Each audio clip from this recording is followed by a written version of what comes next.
Hey everyone, Jason Shepard here of M0A.com. In today's video, I'm going to share with you guys 3 things you should definitely be checking each and every time before you fly on your pre-flight inspection, but might be overlooking or maybe checking just every now and then sort of thing. So without further ado, let's go ahead and I'll share those 3 things with you.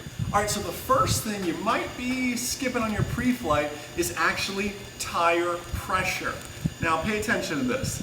This is a Condor 600 by 6 tire.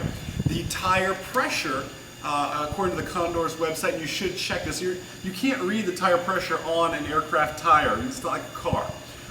Tire pressure should be between 35 and sometimes as high as 45 PSI, but do check the manufacturer's website. Don't take my word for it. So we're going to check this real quick.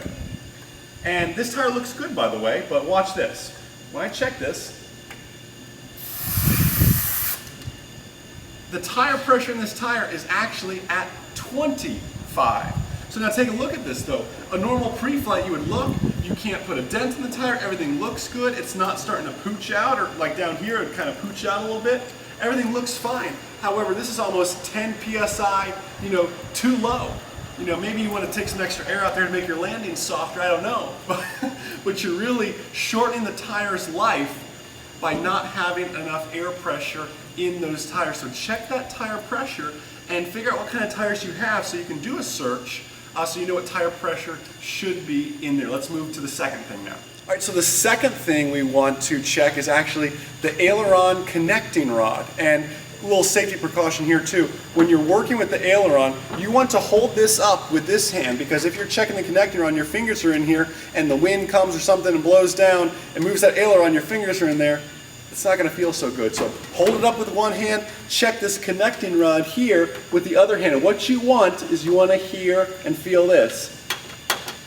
I know you can hear that, you can't actually feel that.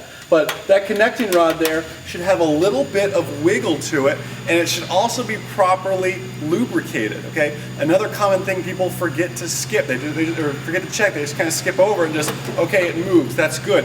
It's one thing for it to move, it's another thing for it to be, properly attached, which helps, okay, and properly functioning. So make sure you check those aileron connecting rods next time around. Let's move to the third and final thing. All right, so the third and final thing we want to check, and this is going to sound really, really particular maybe, but that's fuel quantity. Sounds silly. Who wouldn't check fuel quantity? Well, the same kind of people that end up finding themselves short of the airport because of fuel exhaustion. I always use a fuel stick. I know in some low-wing aircraft you have the tabs. It's one thing to visually look in there, it's another thing to get a physical, numerical value to it. So I take this stick, and by the way, this stick is supposed to be engineered to not fit in the fuel tank. However, I've had it fall in there twice. Don't ask me how it's been done, I can't recreate it. So stick down, bringing it up, and it looks like in this side we have just 4 gallons. 4 gallons in a tank isn't a whole lot of fuel. And it's a good thing we actually checked that. Of course, we're sumping it as well. But you want to check those quantities. Another reason you want to check those quantities, after a flight, what would you do if the airplane's sitting on level ground and I have 4 gallons in this tank, but I have 10 gallons in that tank, and my fuel selector valve was on both, or on the whole time? Wouldn't that be a red flag to you, saying, hey, I'm only pulling fuel out of this tank, why is that? It might be something to address to a mechanic. Maybe you have a fuel flow problem. So you could be addressing an even bigger situation by doing something so simple as a dipstick, essentially. So those are the 3 things: tire pressure, your aileron connecting rod, and checking your fuel quantity. What are some other things you guys think that maybe pilots, student pilots, commonly skip or forget to check on the pre-flight inspection, or some things that you in particular check? I'd love to hear from them. Leave me a comment below this video. If you're on M0A.com, you'll get a response back from me.